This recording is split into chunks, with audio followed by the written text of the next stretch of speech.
Hey, my name is Rajiv and I run 4 businesses, out of which one is into investing in startups. And in this episode of Get Real with Rajiv, I'm giving you that one advice that you should follow when you're starting a startup. And apart from that one advice that you should follow when starting a startup, I'm also going to answer the question of what's more important. Is your idea more important or is execution more important?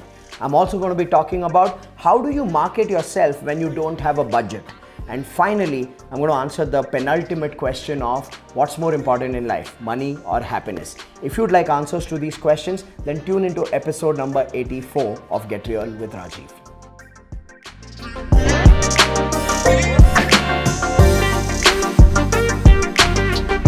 Hello everyone, welcome to episode number 84 of Get Real with Rajiv. Like every single week, I'm going to be answering 4 questions, and today again, Pawan is going to be the voice of your questions. So Pawan, what's the first question? We have Divya asking, which is more crucial to the success of a startup, the idea or the execution? What was your approach? Well, Divya, that's like asking me what's more important, your hands or your legs, because you're going to chop one off and only give me what's most important to me.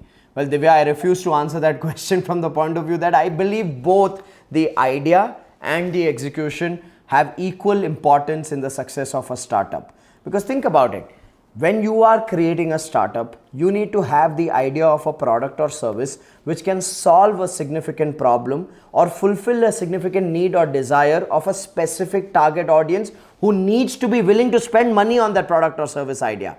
I have seen far too many people come up with fancy product or service ideas which nobody is willing to spend their money on. So if you don't have the right idea, then the startup is a waste of time.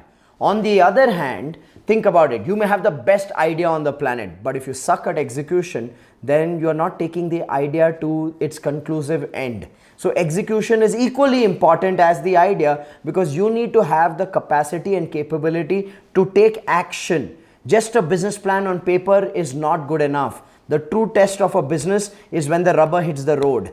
That's when you know whether the business is working or not working. And from that point of view, one important aspect for every startup founder to keep in mind is that they cannot get stuck in the trap of perfection. When it comes to execution, perfection kills progress. Perfection kills action. Because the need of getting things right puts you in the mode of analysis paralysis and you don't execute at a fast pace. The game of execution runs on the principle of fail fast and fail differently, which means you need to go out there, take quick action and quick correction.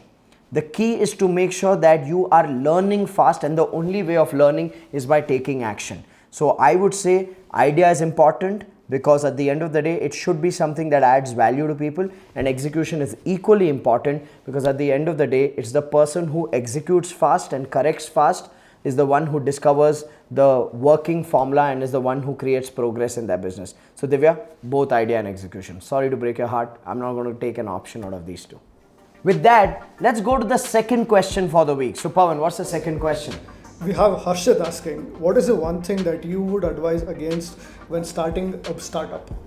Well, Harshit, the one thing I would advise against while starting a startup is don't focus on valuation. Focus on value creation. Somewhere I think the world has gotten it wrong when it comes to building startups and building businesses. There's too much glorification of valuation rather than glorifying value creation. So I would say don't focus on valuation games, because then what happens is that you only are chasing the wrong metrics. Like I find it funny how much fundraising gets glorified. I believe what should be glorified is exits. What should be glorified is profit generation. But the amount of glorification of fundraising that happens in business media especially and in startup networks, it's not even a joke. And that's where I feel a lot of startup founders are not answering the question of how will I be able to generate profits in this business? How will I make it a self-sustaining, workable business model? And they are just talking about how can I acquire more customers and play the game of unit economics and play the game of valuation. But that's like glorifying iski topi uske sar. I'm sorry, I may sound very, very traditional, but that's what I believe valuations are. They are just iski topi uske sar. and at the end of the day, when they take these companies to IPO, the price of those shares fall because there's no genuine value creation happening, and it's innocent people of the public who get enamored by these brands and their stories over a period of a decade of how many rounds of funding they've raised. It's their money that gets stuck in meaningless business ideas where money burning is glorified. So my personal advice, Harshit, would be focus on value creation, because at the end of the day, this valuation talk is all good for startup conferences and startup networks. It's not good for genuine business building. So I hope that makes sense.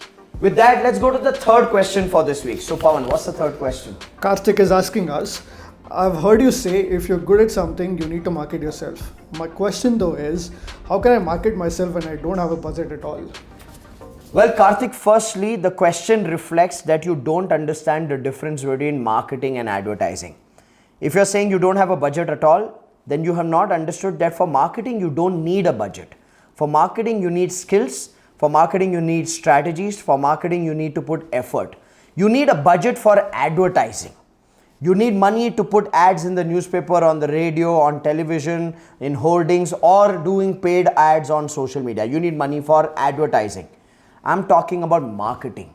Marketing is not self-promotion. Advertisement is self-promotion, where you talk about your product, your company, who you are. In marketing, you don't do self-promotion, you do value addition. What does that mean?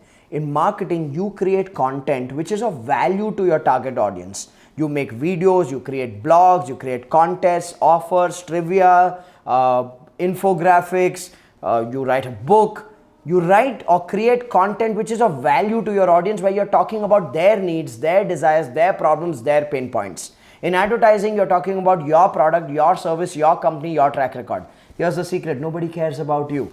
People care about their needs, their desires, their problems, their pain points. So you need to learn how to create content in a manner where you are engaging the audience, where you're talking about their needs, their desires, their problems, their pain points. And that's why I say, to do this, you need to develop your skills. You need to develop skills in adding value to people, either through education or through entertainment or through engagement. You need to have the skills to market yourself. And does that mean I'm saying you should not do advertising? Well, I'm not saying that as well. All I'm saying is this: 90% of your effort and your content should be value addition, which is marketing. 10% can be advertising, which is self-promotion. Now, when you have that mix of 90% marketing and 10% self-promotion, then your self-promotion also works well for you, because then people are willing to buy from you because they've consumed value from you and they look up to you as an expert.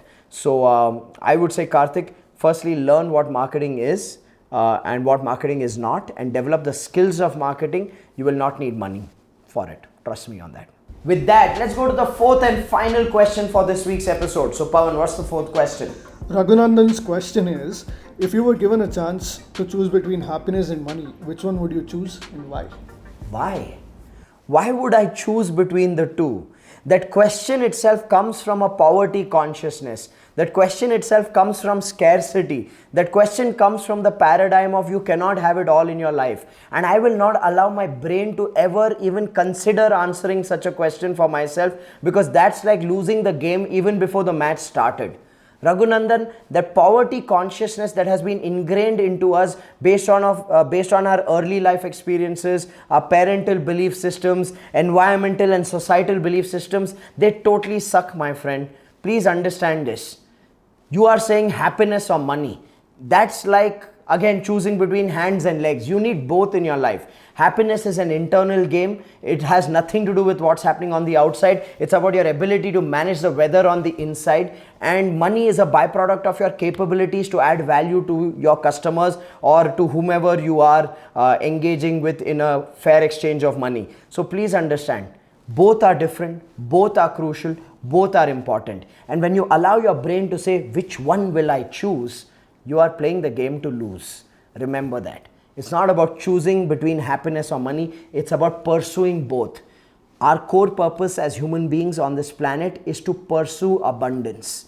And you can't pursue abundance with a scarcity mindset of you cannot have it all. Whoever told you you cannot have it all was a wrong role model for you to listen to, because they could not create it all in their lives. So please let go of these notions of you got to choose between happiness and money and pursue both. because both are equally important. With that, we come to the end of episode number 84 of Get Real with Rajiv. If you have started falling in love with these episodes, then here's what I want you to do. I want you to click on the link below and register for my upcoming Business Breakthrough Seminar. It's a 4-hour training where I break down for you the journey of building a business which can grow without you. So make sure you click on the link and register yourself for the upcoming Business Breakthrough Seminar.